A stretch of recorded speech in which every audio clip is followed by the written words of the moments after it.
Hello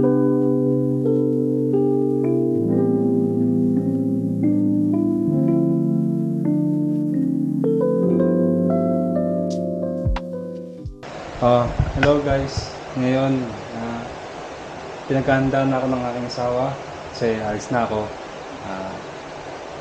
Ito talaga yung ginagawa namin kapag ginapit ang umalis. Siyempre, peace. Bye-bye na.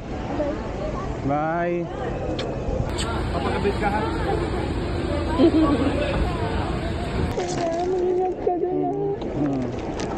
Bye-bye na.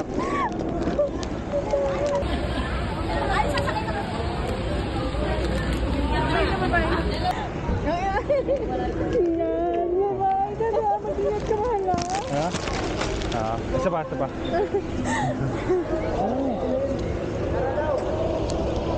Papakabit ka ha. Bye-bye.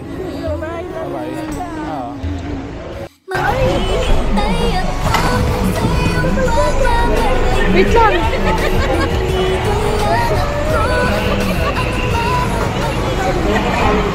Ito pala yung part as an OFW na sobrang bigat, ang umalis para maghanap buhay. Well, you have to sacrifice your very own for them. Hello guys, good morning. Tapos na ang mahabang paghihintay. Ngayon, nandito tayo sa NAIA Terminal 1. Mag-join tayo ngayon. Hintay-hintay lang. Ito yung mga kasamahan ko. Opya. Yan. Guys, pa-check-in na tayo. Okay. No electronic devices. Hello guys, ngayon tapos na tayong maghintay. Sasakay na tayo ng aeroplano. Ayan. Kita nyo naman. Ngayon, paalam mo na Pinas. Lalayo para makauwi ulit. Susubukan makahanap ng oportunidad sa ibayong dagat. Kakayanin to at uwing masaya. Hello guys, nandito tayo ngayon sa Kuala Lumpur Airport. Magana tayo. Stopover muna dito ng ilang oras tapos lipad na Padaka.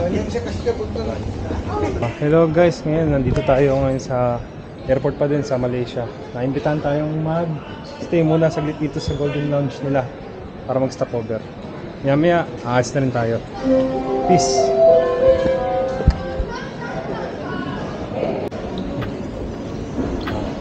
Nandito na kami sa loob.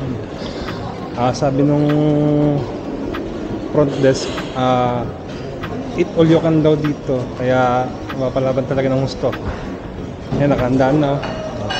Sasandok na lang kami ng kahit ano. Ayos. Busog na naman. So, bago sumakay ng barko, kain muna ng maganda para sa pagbakbakan. Lakas. Peace.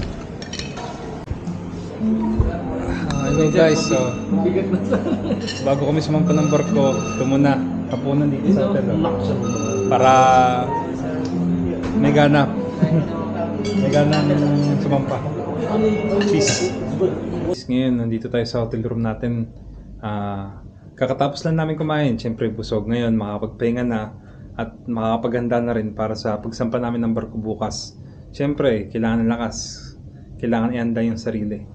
Kaya okay rin na makapagpahinga dito sa hotel. Peace!